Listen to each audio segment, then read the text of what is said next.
One that I did agree with is them going saying, let's say I know you lying to me about something. Okay. You coming to me about your feelings, but I know you lying. I know you lying. I've seen it. Yeah.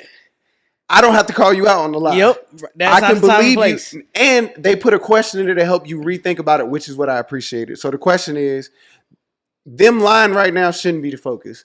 Why they feel the need to lie to you should be what you should be thinking about. Why? Ooh, that was powerful for me. Feel like they need to lie to you about this situation. And the tough part you got to do is, while you're thinking about that, while they're telling you to lie, you can't be looking them in the face like, I know you lying. You a liar.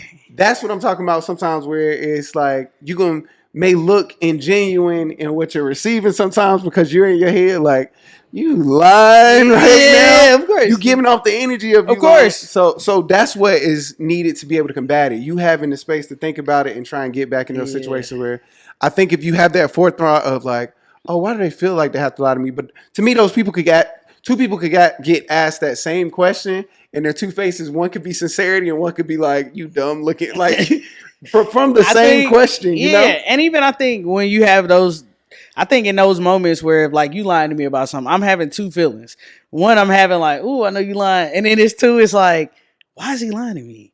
But me personally, I focus on the why is he lying to me more because that's what matters to me. So I try to but what I'm saying is, we both can be focused on the why is lying to me. It's just showing out in two different ways. Yes. Yours is showing through sincerity, and I'm on the other side of like, you don't have to lie to me, so why are we doing this right now? I'd rather you just say like, I don't want to talk about it, dude.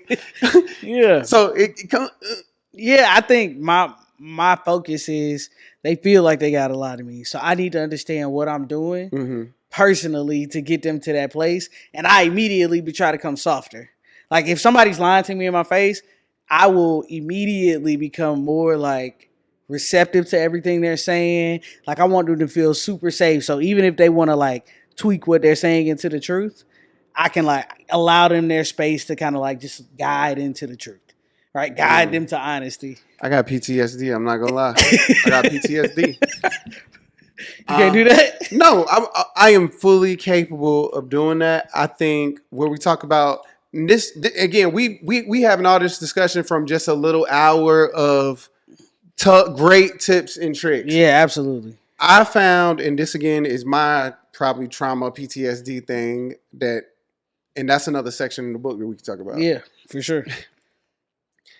If I allow somebody close to me to lie to me and feel okay with it, sometimes it does the opposite of what I'm trying to get them to do, which is I want them to feel safe with me. And sometimes if I'm not, you don't call them out. If I don't call them out in a way, whatever way that is, either with facial expressions or with conversation later or something else, with the softness as well, because I'm not saying that you should be rude ever. Yeah. Ever. There's no need ever to be rude.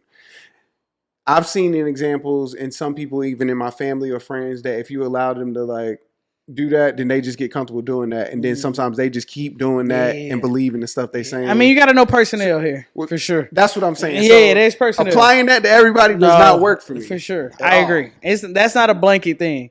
There are certain people that lie to me and I'm like, hey man, I know you lying. I'm sick of you lying. I tried to create a safe space. Yes. I'm not going to do it no more. You got to stop lying to me. And I guess I was more so doing that for both of us to have the conversation and for somebody else to just be clear that, like you said, I think what made this stand out, and if I'm understanding you correctly, when it's happening in a friend that normally doesn't do it. Yeah. That's when it's like, okay. I realize it's something happening. It's either something with me or the situation, the topic, the trick. Something's different now, and I need to be softer. That is what I need. I agree. Yeah. Okay, I agree. Cool.